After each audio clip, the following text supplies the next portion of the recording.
নমস্কার, তিয়াশার রান্না বান্নাতে আপনাদের সবাইকে স্বাগত।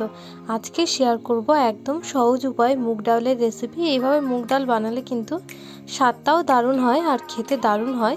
তো নিরামিষ দিনেও কিন্তু অবশ্যই এইভাবে একবার বানাতে পারেন। তার জন্য প্রথমে কড়াটা খুব ভালো মতন গরম করে নিয়ে এখানে দিয়ে দিলাম 100 গ্রাম মতন মুগ ডাল। এবার মুগ ডালকে কিন্তু খুব ভালো মতন করে একটু ভাজা ভাজা করে নেব, যতক্ষণ না পর্যন্ত একটা সুন্দর গন্ধ আসছে ততক্ষণ পর্যন্ত কিন্তু মুগ ডালটা অনবরত এভাবে নাড়বো, আর নাড়লে কিন্তু এভাবে পুড়ে যেতে পারে। তো দেখতে হবে যখন একটু একটু এরকম লালচে লালচে ভাব এসছে আর একটা সুন্দর গন্ধ এসেছে, তো তার মানে কিন্তু এটা একদম ভাজা হয়ে গেছে। এবার আমি এর মধ্যে জলটা অ্যাড করে দিলাম।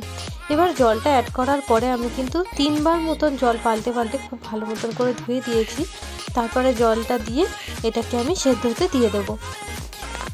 ডালটা কিন্তু সেদ্ধ হয়ে গেছে ওদিকে। এবার আমি ডালটাকে সাইডে তুলে নিয়ে তেলের মধ্যে দিয়ে দিয়েছি গোটা জিরা, শুকনো লঙ্কা ফোড়ন হিসেবে। তো এটাকে হালকা একটু নাড়াচাড়া করে এর মধ্যে দিয়ে দিলাম হলুদ গুঁড়োটা দিয়ে এর মধ্যে খুব ভালো মতন মিশিয়ে নেবো, যাতে সুন্দর একটা কালার আসে। তারপরে কিন্তু এর মধ্যে ওই সিদ্ধ করে রাখা ডালটা অ্যাড করে দিলাম। এবার এর মধ্যে আমি অ্যাড করে দিলাম স্বাদ মতো নুন আর স্বাদ মতন চিনি আর সামান্য একটুখানি পরিমাণে হলুদ গুঁড়ো দিয়ে খুব ভালো মতন করে ফুটিয়ে নিলেই কিন্তু রেডি হয়ে গেল দারুণ স্বাদের মুগ ডাল।